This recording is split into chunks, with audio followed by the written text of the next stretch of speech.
In this video, I'll be showing you how to view all apps installed on Android phone. It's the best method, so if you find this video helpful, be sure to drop a like and subscribe. Now, perhaps you need to find a pre-installed application or a background running application on your phone, or you just can't find something because maybe you previously disabled it, but it's not uninstalled completely. So it's very easy to do, regardless of whichever Android you have.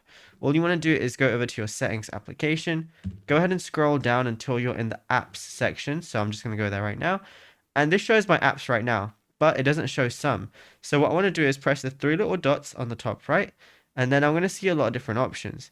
If I can't see it there, under where it says your apps with all the yellow dots, go ahead and press that little icon to the right of it, and then I can filter it and everything. But then at the very top, I see show system apps. Go ahead and enable that. Then press OK. Now it also shows my system apps as well. And yeah, it's as simple as that. Now I'm going to see every single app on my phone.